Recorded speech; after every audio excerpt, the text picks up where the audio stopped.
Good morning, NeMiss.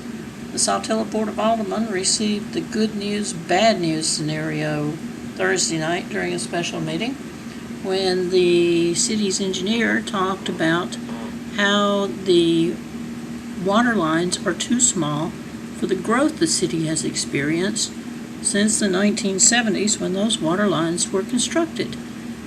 Looks like the city will have to invest in another project. On the number of customers that you've got.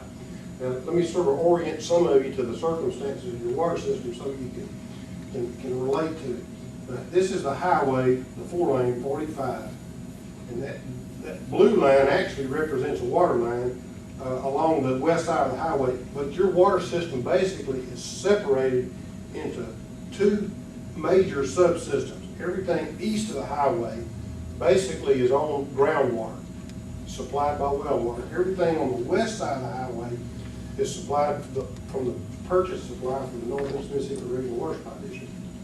So they basically function as two separate systems. And basically what I want to do is talk about the system that's east of the highway first.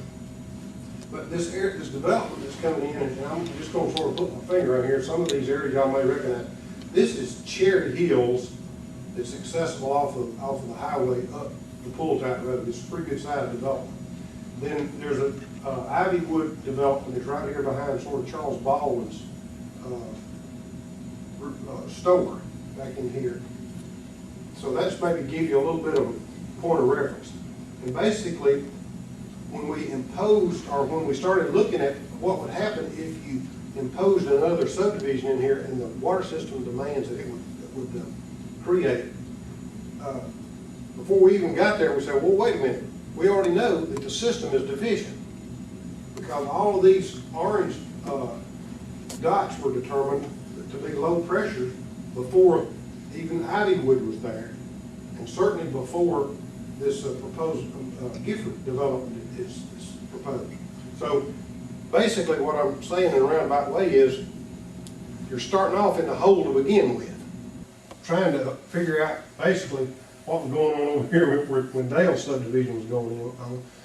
We determined these low pressures, and then what we did in order to overcome the low pressures, when we developed the computer models that allows us to simulate improvements in the water system to overcome these.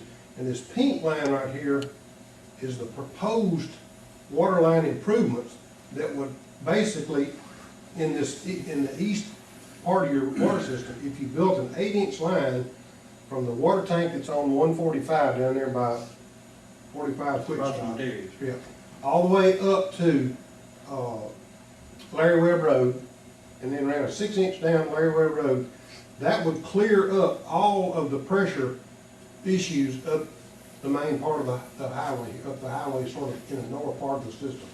This line is what goes out to the lake, in the Lake Lamar, or Lake Lee, Lamar Bruce area. And this line would not affect that. There would have to be some other improvements to overcome these areas. But if you built a water line from the water tank up to Larry Webb Road, then the pressures that are deficient in this area now would be eliminated. Had y'all already developed this concept before Mr. Gifford's project came up? Yes. Okay. Do you have any idea, just a round ball, our figure, what it would cost to upgrade that one line? We hadn't put any numbers to it, Mitchell, but this is a mile, so it's something over a mile. I'm gonna say maybe a mile and a quarter or so. You know, it certainly wouldn't surprise me if we weren't talking about $150,000 to $200,000 because of the area that you're dealing with here. NeMiss, good morning.